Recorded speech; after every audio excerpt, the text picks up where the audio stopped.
This is lecture number 15 in finite volume series. So, welcome to this particular lecture, and we will continue our discussion what we have been doing so far. So, we started doing the discretization for diffusion equation.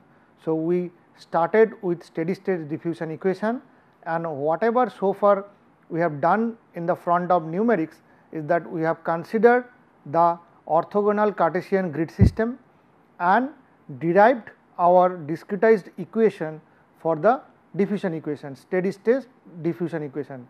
And in the process of doing so, we have looked at the individual term, how to calculate the fluxes, how to convert the governing equation to the final discretized equation, and then we looked at the implementation of boundary condition.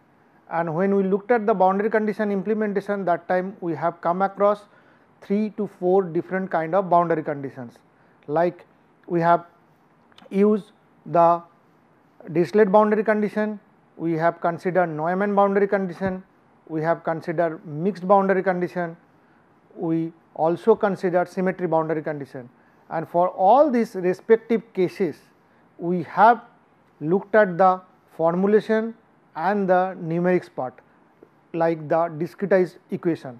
So, in top of that, what we have also done is that when we considered the Cartesian system, we also took care of the non-homogeneity of the diffusivities, and to do the calculation for the non-homogeneity, we have come across the formulations or different methodology how to take care of the differences of the non-homogeneity. And then finally, what we have discussed or rather stopped in our last lecture is the calculation for the interface diffusivity. And interface diffusivity is an important parameter when you have the variation of the diffusivity coefficient along the space, then there is a non-homogeneity and you need to take care of that. And then we can calculate the interface diffusivity through different approach. One simple approach was to consider the arithmetic mean, and the second approach that we have considered the harmonic mean. So, these are the two approach that we have discussed, and both of them do have certain advantage and certain limitations of the applications. Like in top of the non-homogeneity, if there is a sharp gradient of the diffusivity coefficients across the cell interface, then the arithmetic mean may lead to a erroneous result. In that case, it is more preferred to use some kind of a harmonic mean. So, and that is where we have discussed these two things, and now once we have done all this, though we will move to the next level of discussion for the formulation for non-Cartesian orthogonal system. So, what we have done? Cartesian orthogonal. So, everything is restricted to the discretization of the diffusion equation. So, after we conclude or wrap up this diffusion equation, we will move to the next set of system is the convection diffusion. So, in this context, we have done the Cartesian orthogonal system, which is probably the simplest of the system, because here you have all the points which are orderly placed, the cells are orderly placed, and you can actually track the local indexing and global indexing in a simple fashion. And then from Cartesian orthogonal system, we will move to the non-Cartesian orthogonal system. So, that will be the next level to do that. In order to do that, in that case also we have to implement the boundary conditions, we need to take care of the diffusivity coefficients which is varying along the space. So, what just let us consider an example of a non-Cartesian system. This is the example of a non-Cartesian orthogonal grid system. So, here why we call it non-Cartesian? Because if you look at the grid pattern, the important thing to note here is that the discretized indexing which is shown here, these are all discretized indexing, and discretized indexing they follow the similar pattern like the direction pattern that we have adopted for this particular class. So, this is what, or rather one can say that this is more a standard notation for any finite volume formulation. So, you consider a element C and then ahead of that element is a standard notation of that element is east element, then the top of that or in the northern side is the north element, then behind that element is the west side element, and the underneath or the down of that element is the south element, and respective surfaces are identified like E, N, W, S, and all other S, F are surface vectors. So, these are all standard where F stands for small e, W, N and S. So, these are all standard notations that we are using, and but now this system is non-Cartesian. The reason is, if you look at it, this is our standard reference frame x and y system, and this has been offset by an angle theta. Now, if you, that is why it is a non-Cartesian system, but still this is orthogonal. The reason is that when you consider a particular element C, then all the surface vectors or the other elements like the surrounding elements, they are nicely ordered.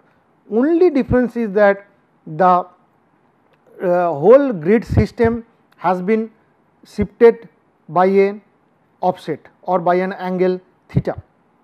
So, that is why it is a non-Cartesian system, but still it remains in the orthogonal mode, and the so that allows to calculate the fluxes and all these things in a simpler fashion, that like what we have done for our orthogonal system, Cartesian orthogonal system.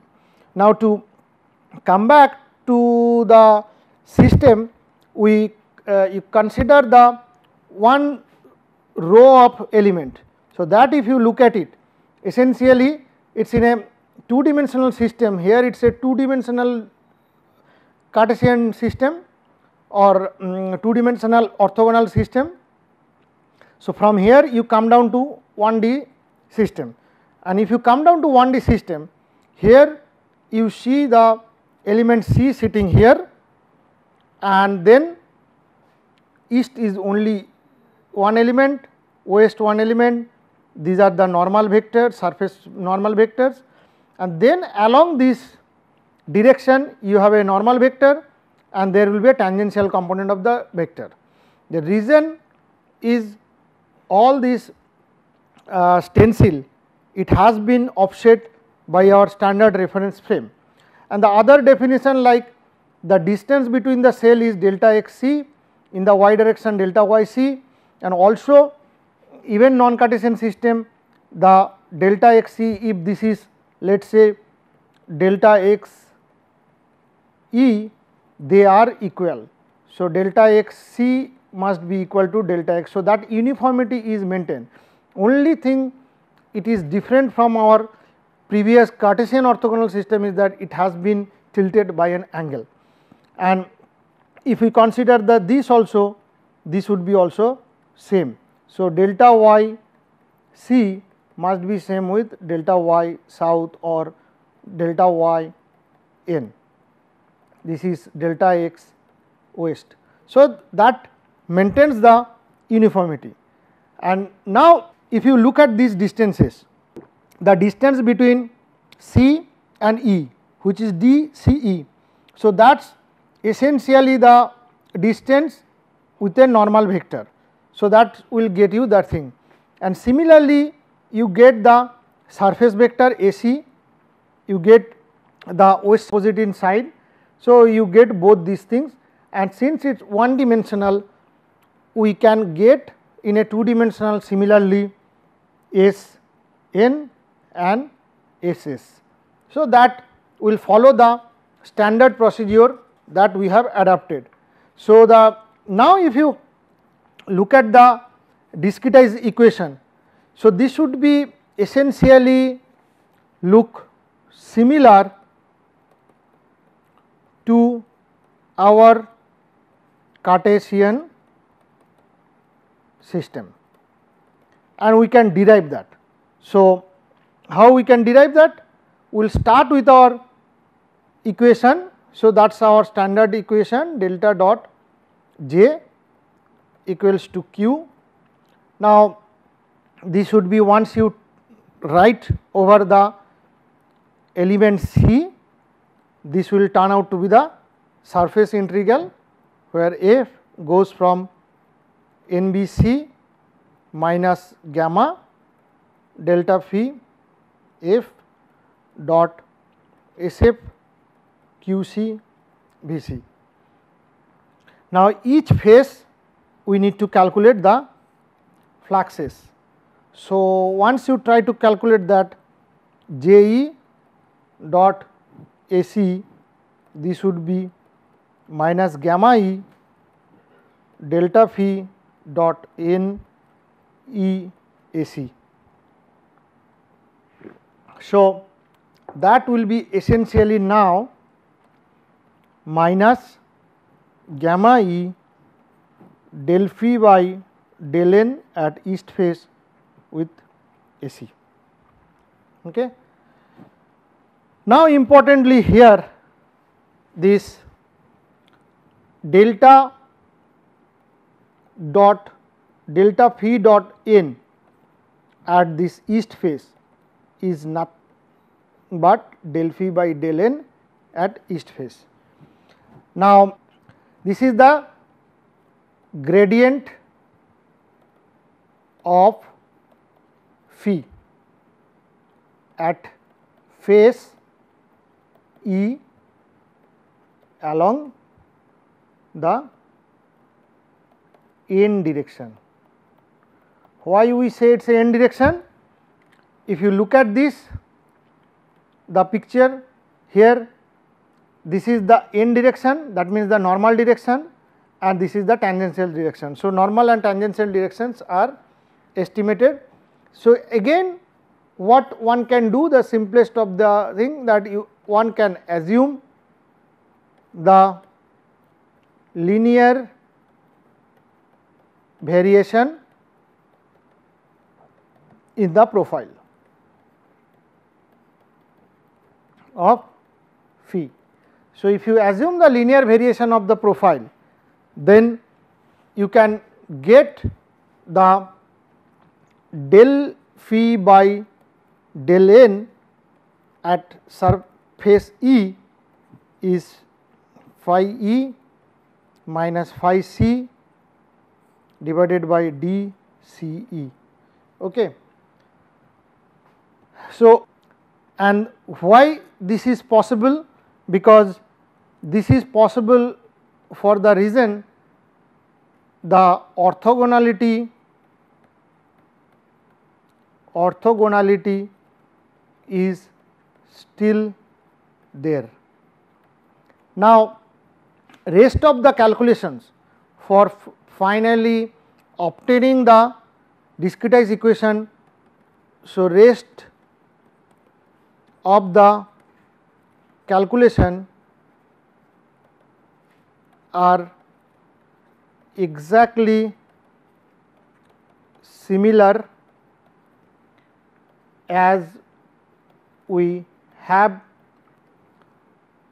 obtained for Cartesian system, Cartesian orthogonal system. So, this is the important point. So, rest of the derivation one can basically reproduce the as we have done for this case. Now, So, what we have looked at this moment is that two important things. One is that we have got our discretization of the diffusion equation. So, essentially we are getting diffusion equation, the discretized one, using our numerical approximations. So, while doing that, we got it for Cartesian orthogonal system. So, you have got it in details. Then we got it for non-Cartesian orthogonal. Then we can go to non-orthogonal unstructured system. Now, when we move to non-orthogonal unstructured system, the things would be different. Why? Because in the Cartesian system, as long as they are orthogonal, they are actually easy to handle, because the elements or the cells, they are nicely ordered. As soon as we go to unstructured, that we have already come across or seen looking at the finite volume maze, that they are not nicely ordered, they are rather randomly spaced. So, one has to keep track of lot of information, starting from his elements, faces, nodes, and among them the connectivity through local indexing and global indexing. Okay. So, once we go to unstructured system, so these are non-orthogonal unstructured grid. First, we consider the non-orthogonality. So, we first consider the non-orthogonality, and to do that, the essential component would be the gradient calculation. So, let us consider this system for non-orthogonality. So, let us consider one particular element C. Okay. So, this is in non-orthogonal mesh. Okay. So, we have just considered one cell and then the neighboring cell F. Now, here they are not orthogonal. So, at the face, the surface vector SF, this is the surface vector which goes in the normal direction to the face. So, this is my face and this n is perpendicular to that F, and along the face this is the tangential direction. So, this is my normal direction, this is my tangential direction. So, at the face we got two different directions. So, one along this, and the connecting points between these two cell centers are connected through the line, that is the distance between these two cells DCF. Now, these lines which are also going through the point F at the face. So, initially we considered they are actually sitting on the line, or rather they are going to be sort of collinear. Then the normal vector is offset by a angle theta from this line. So, as it clearly shown, this is going by a angle theta, and now, so writing the gradient in this case as a function of this information. So, the gradient still would be a function of phi c, phi f and some other component, because due to the not orthogonality.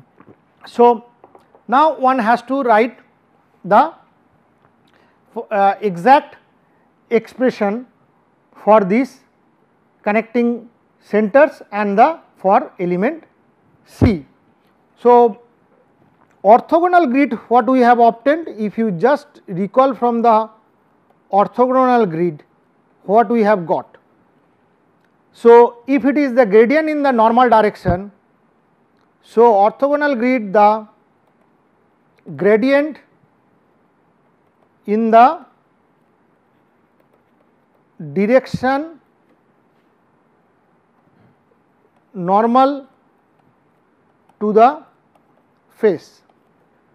So, what we have got, del phi dot n at face equals to del phi by del n at f, which is phi f minus phi c divided by sort of r f minus r c, which is one can write phi f minus phi c divided by d c f. So, essentially this is the distance vector between these two cell centers. So, here why we can write that? We can write here because C f and n is the unit normal vector, which is the n is, one can say that n is unit normal vector, okay, to f, the face. So, Cf and n are aligned, okay. So, that is why we can write these things, and connecting the points C and F we can obtain these things. Now, if E, which represents the unit vector along the direction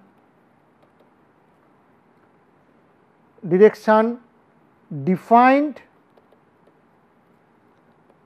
by the line connecting C and F.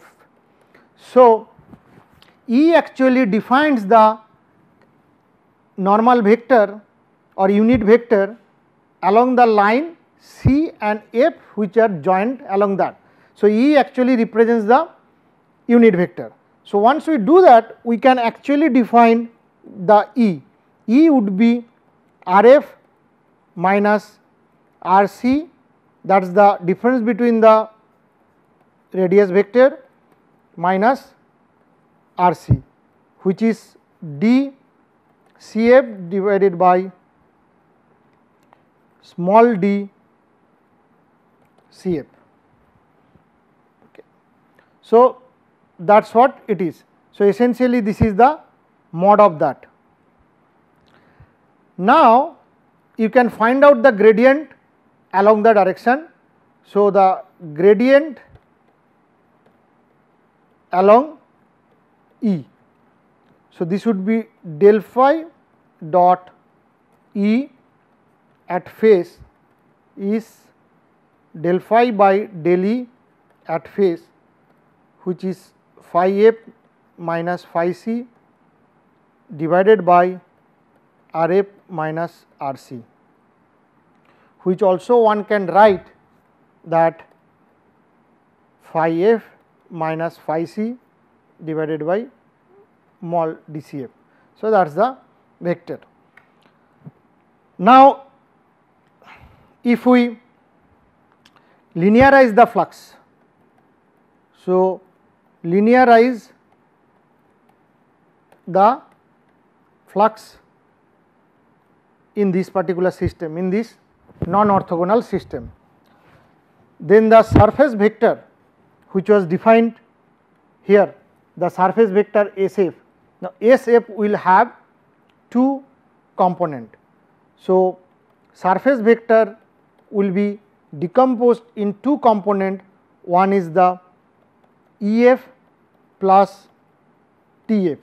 So, these are the two component that one needs to essentially decompose these surface vectors and then what happens that I can write down the total surface vector in that fashion, where one can think that EF would be in the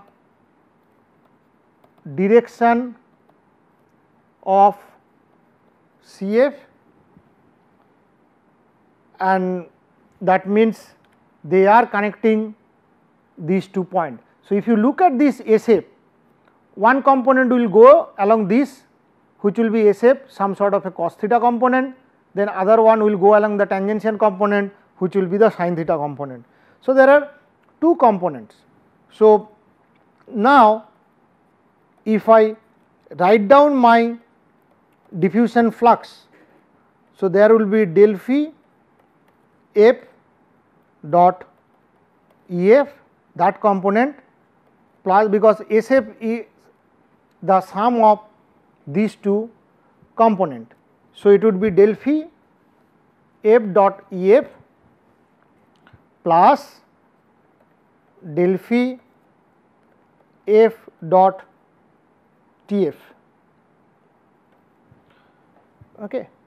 So, if you look at it, this is along the direction of the CF. So, this part or this guy is nothing but my some sort of an. So, now I have connected these 2 points C and F, and the component which is going, the surface vector has 2 components, one going along this direction, another is going along tangential direction. So, this one, the one which will go along this direction E, they will be similar to our orthogonal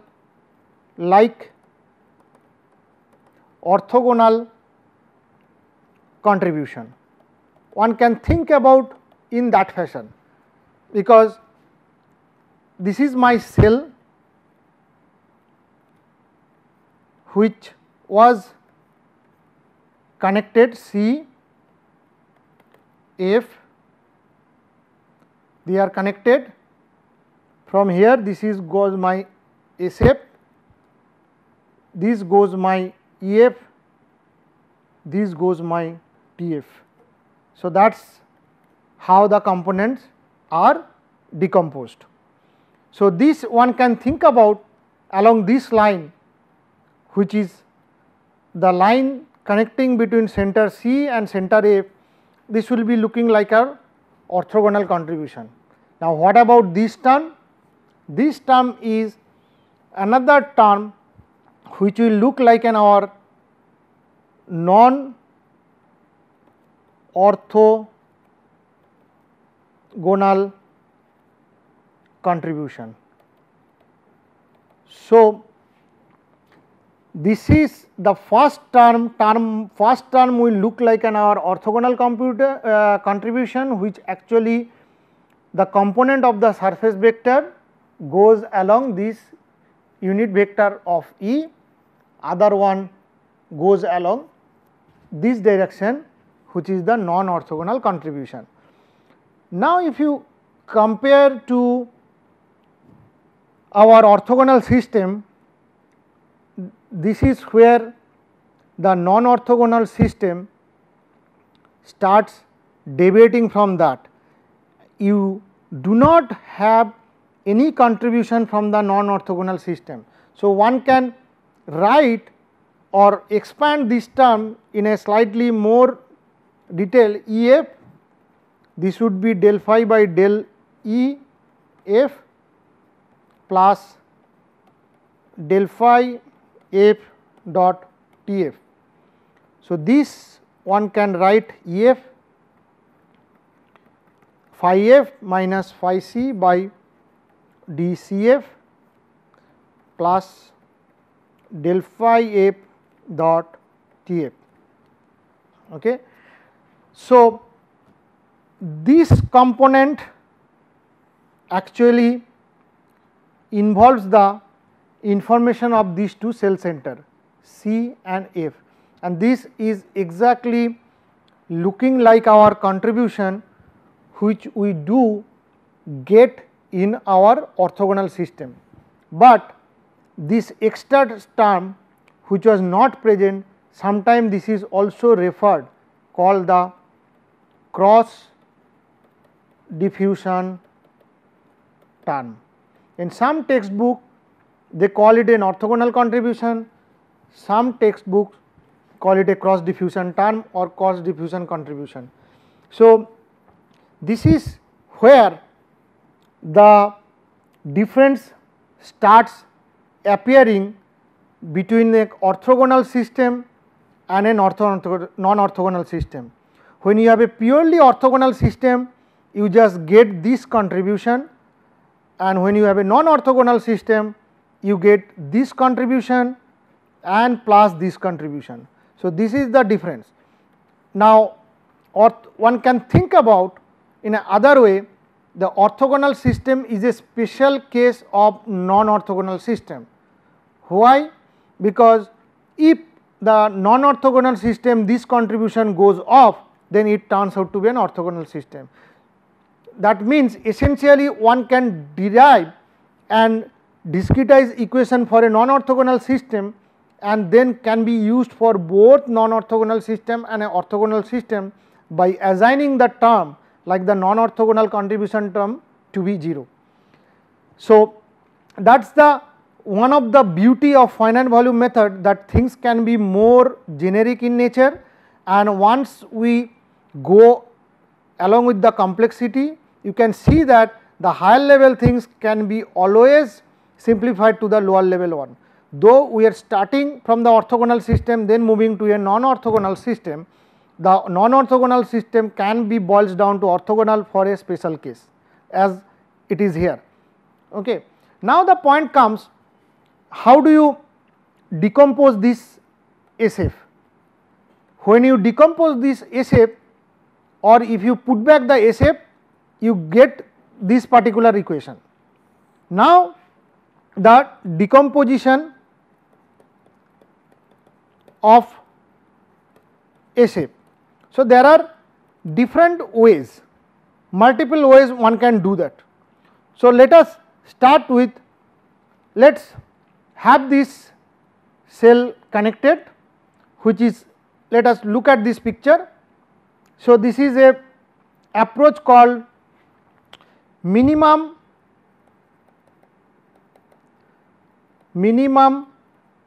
correction approach. So, this is for the decomposition of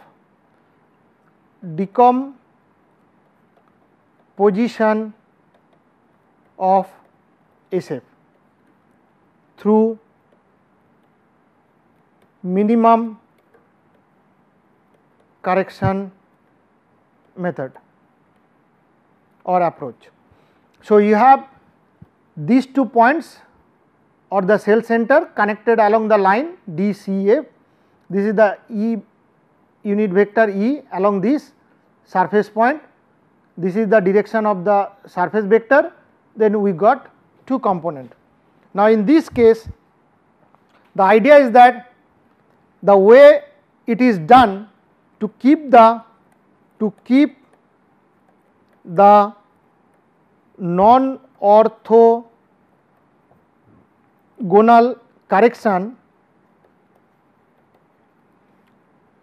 So, the non-orthogonal corrections or the contribution for the non-orthogonal distribution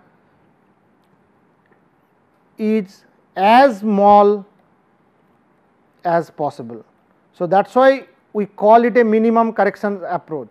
So, that means the contribution due to, so SF will have 2 components, one is EF, one is TF.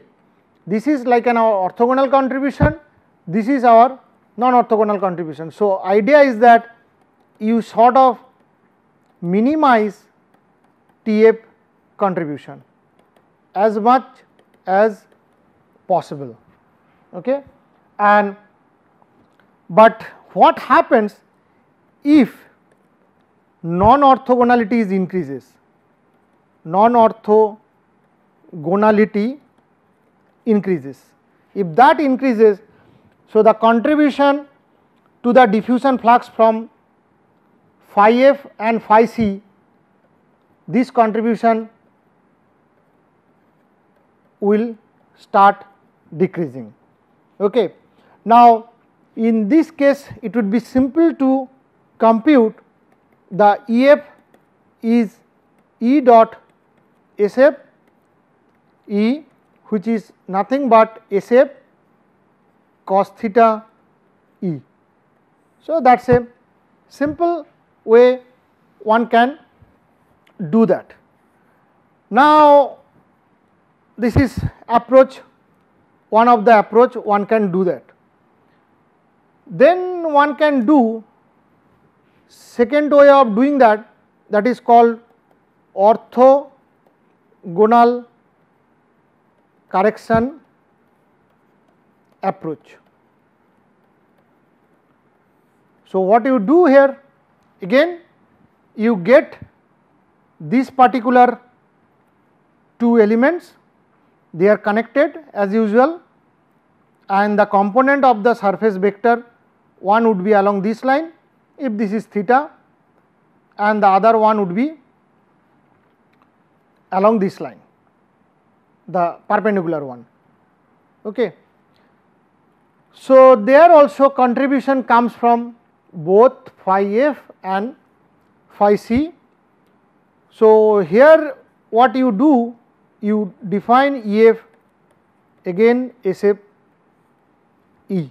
So, that is our orthogonal corrections approach.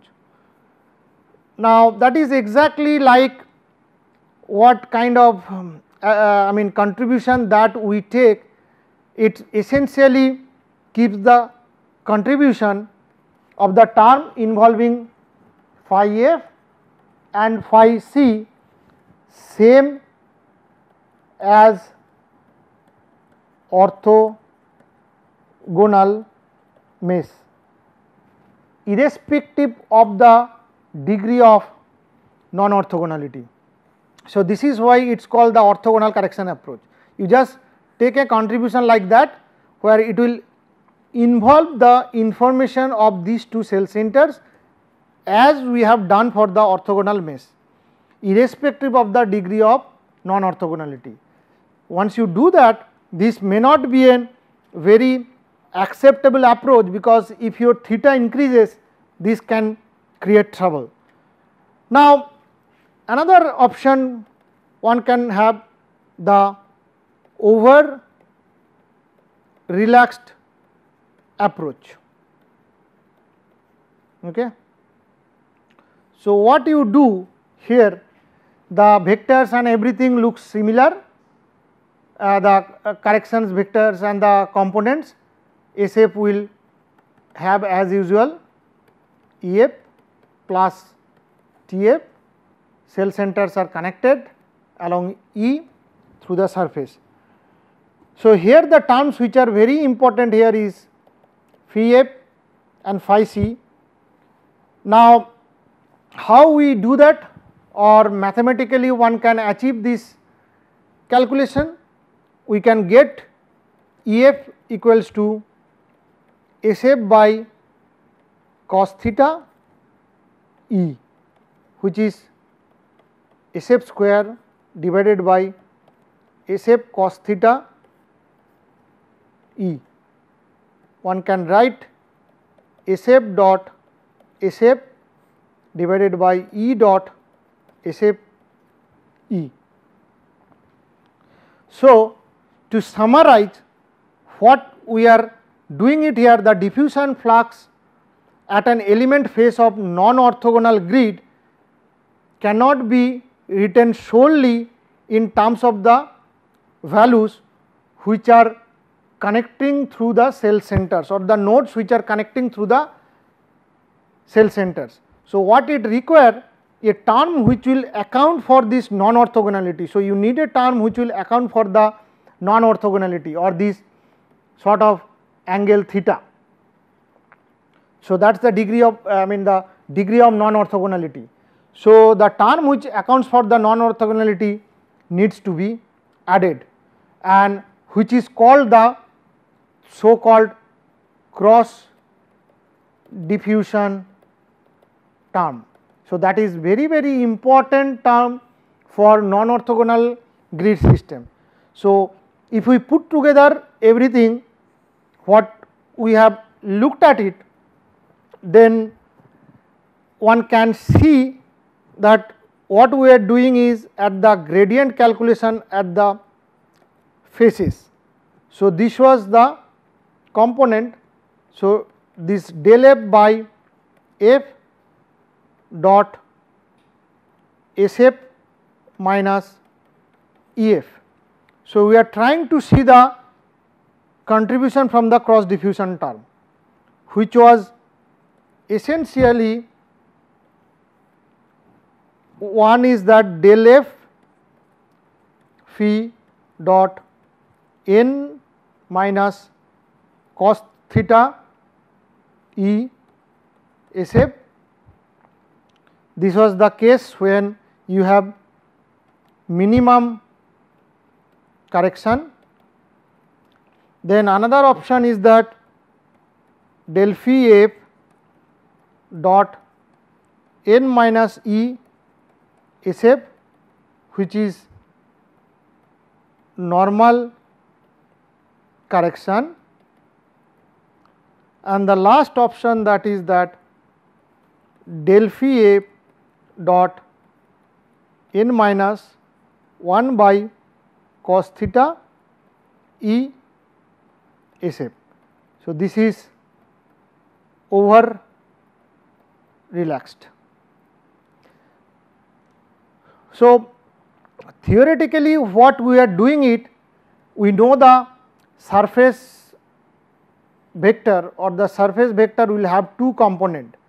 Now, the component which is going along the line that connecting the cell centers, that is along E or the norma, that is easy to obtain, and then that involves the information of phi c and phi f, and once you obtain that information, then you can actually using this information of the vector algebra, we get the contribution from the cross diffusion term.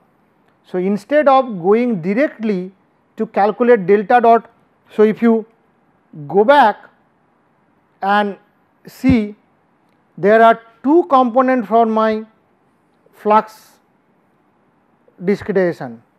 One is like our orthogonal contribution, which can be directly computed using the information of the connecting cells and the distance connecting between these two cell centers, and then there is a contribution which comes from the cross diffusion term.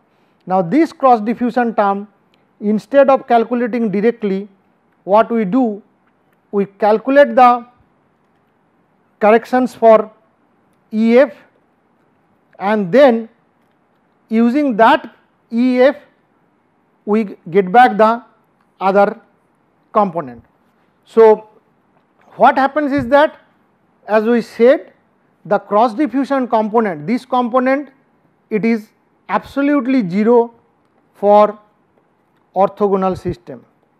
So, that actually brings back the non-orthogonal system to be a orthogonal system, or the behavior of the non-orthogonal system when you assign this cross diffusion term to be 0, that becomes an orthogonal system. Now, the things come, how do we treat this cross diffusion term? That is a very important issue, because this cross diffusion term cannot be, so if you look at it, the cross diffusion term, they cannot be, actually this cross diffusion term cannot be expressed using the nodal values. So, the point here is that when you calculate this component along E or the sort of pseudo orthogonal component, you can use the information of these two cell or the information of these nodal values and can find out that EF, but or delta phi dot EF. But cross diffusion term, the problem arises, this cannot be straightway expressed through the nodal values. So, due to this some kind of corrections approach is required and some sort of an calculation is required. One of these, that how do you calculate the, essentially we can look at it, the first the gradient computation, and then we will see in an orthogonal system how do we actually derive this cross diffusion term. So, gradient computation, so the point here is that in non-orthogonal domain, as we have already come across, the non-orthogonal domain, the computation of the diffusion flux itself is complex, because it cannot be linearized, and so the diffusion flux cannot be linearized in a straight cut way or straightforward way, and also cannot be written directly with the function of nodal values. So, that means the non-orthogonal system gives rise to some sort of a challenge for the engineers or the scientists to get this computation done in a perfect fashion. So, which on the other way around, it means the gradient calculation or the gradient has to be evaluated in order to incorporate is non-orthogonal contribution in the discretization system. So, essentially my discretized system must have the information of non-orthogonality. So, which gives rise to the cross diffusion term, and the cross diffusion term cannot be calculated using nodal value. So, that is where the problem lies. So, what we can use for calculating the flux, actually we can use some gradient theorem. If we use the gradient theorem, what it gives you, that which we have done, del phi dV is the surface integral of phi ds, okay, and this is actually the ds is outward pointing interfacial vector or you can say outward pointing surface vector. Okay. So, what one can get the average gradient, how do you got it, del phi v, the average gradient we got the del phi dV. Now, once you combine these two, what you get for a system, that del phi c average value is 1 by V c surface integral phi f s f. Okay. So, once you integrate over the cell faces, this will lead to 1 by V c summation n b c phi f s f. Now, what one can do, the gradient at the face can have two contribution, one is G c delta phi c plus G f delta phi f, where phi c phi f are the nodal or cell center values. So, you use the information of the cell center values to get this particular information. Now, once we use the cell center value, and then we can sort of sort of linearize the system using the information of that. Now, if you look at the whole summation term over the cell, so which is essentially Jf for the diffusion term Sf. Now, this term is going over all the phases minus gamma del phi f dot Ef plus Tf. So, this comes, as we have seen, this will be a two component, one is Ef, one is Tf, and this is giving rise to cross diffusion term or rather non orthogonal correction term. This is my sort of orthogonal correction term. Okay.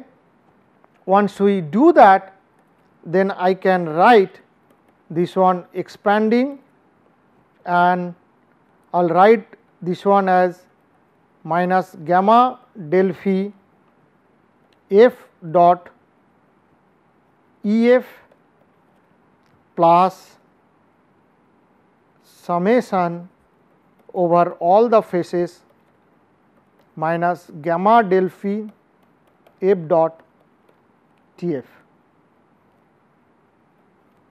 Okay. So, what it does, this is a term, this term is 1 and this is the second term, term 2. Term 1 is the orthogonal linearized part or contribution, or term 2 is due to non-orthogonal linearized part. Okay. So, we get two different contribution as expected. Now, if you expand it further, so this would be over f. If I write down, this would get me back that minus gamma f Ef phi f minus phi c by d Cf plus summation over all the phases, and we get minus gamma del phi f dot Tf. So, we retain the second term as it is for the timing. Then we again simplify the first part, and what we get is that gamma f df phi c minus phi f plus over the all the phases we retain gamma del phi f dot Tf. Here the df is the again the similarly as we have defined for the orthogonal system, it is the geometric diffusion coefficient, which would be Ef divided by dCf. So, that is the definition of df. Now, if you take it slightly more or expand it slightly more, so what we are having at the left hand side is the flux going for all the phases, and after decomposition or expanding we get now summation over all the phases, it is flux Cf phi c plus summation over all the phases flux Ff phi f. Okay. And so, this you can put in the bracket plus summation of F going over C, you have flux Vf. So, all these things are written in this coefficient format, what we used to do for the orthogonal system. Here, once you write down this, if you expand these things, now if you expand and these things, the final form of my discretized equation would be like phi C A C plus summation F going over N B C A F phi A B C. Again here F stands for elements, or rather neighboring elements. Okay. So, where you get all this information. So, if you look the discretized system, they look exactly similar to our orthogonal system. And again I am repeating or reiterating the fact, this is one of the beauty of the finite volume method, that what you get at the end, the discretized equation, or rather this is my sort of discretized equation. So, whether it is a orthogonal system or non-orthogonal system, the discretized equation looks pretty similar. So, mathematically they look similar, only differences will come in these coefficients. So, what that makes you to do or allow you to do, that you can have a discretization pattern or discretized equation which looks similar and can be applied to all sort of system, then it is much easier for computing purposes. Now, before we talk about that in more, we just look at the coefficients here for this case, which is going to be now flux Ff, which is nothing but gamma f df, and my Bc is Qc Bc minus summation of NBC flux Vf equals to Qc Bc plus summation of F these things to gamma delta phi F dot Tf. So, this is the contribution which come as a source term in the non-ortho. This is cross diffusion term. So, as I was mentioning, the discretized equation looks exactly same for your orthogonal or non-orthogonal system. It starts, so you can be on a one single framework and then one can do the programming, and that is the advantage of finite volume method, that it actually gets you back a same system of equations which can be applied to both orthogonal and non-orthogonal system. Only thing is that what you need to take care of these coefficients. So, these coefficients are only going to change from one case to another case, and for non-orthogonal system you come across this cross diffusion term, which is a extra contribution come as a source term. If this term goes to 0, that will become the orthogonal system, and the other things will look exactly similar. So, that is where the advantage lies, that we can have a same discretized system for both orthogonal and non-orthogonal system and can be used with different coefficients. So, thank you. We will discuss our other things in the next lecture.